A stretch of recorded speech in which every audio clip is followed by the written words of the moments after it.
How to get a judgment overturned. Take the following steps to get a judgment overturned. 1. Fill out the legal document, motion and declaration to vacate judgment. You'll see a copy at the end of this chapter. You also receive it in a packet of letters for your ease and convenience. Or ask your local court for the form. Court employees cannot give legal advice, but they can explain forms and procedures. 2. Type out your reasons for bringing the motion. You will need a good reason why you did not respond and appear in court at the time of the hearing for the judgment.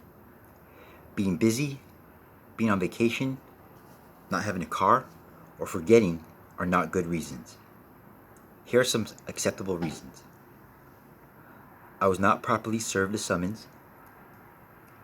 I responded to the summons, but a judgment was issued anyway without a hearing. I was unable to answer the summons or appear in court because I was hospitalized. I was unable to answer the summons or appear in court because I was out of the country serving in the military.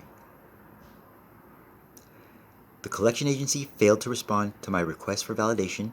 Therefore, they failed to provide proof that the debt was my responsibility under the Federal Debt Collection Protection Act. Caution: do not write an excuse such as "my ex was supposed to pay this" or "my insurance company was supposed to handle this."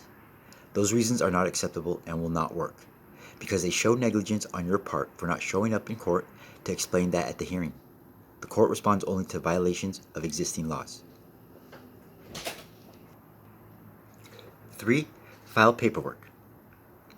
Normally you file your motion and declaration to vacate in the same court that granted the original judgment. However, you might be able to handle it by mail if you moved away. Call the original court to find out if this is possible for your situation. The clerk at the court can help you with the paperwork required for your particular state. The court will set a date for the hearing, usually about 35 days from the time you file. 4. Notify the plaintiff if needed. This is the person who filed the judgment against you. When you file the documentation, ask the clerk if you need to notify the plaintiff or if the court will do that.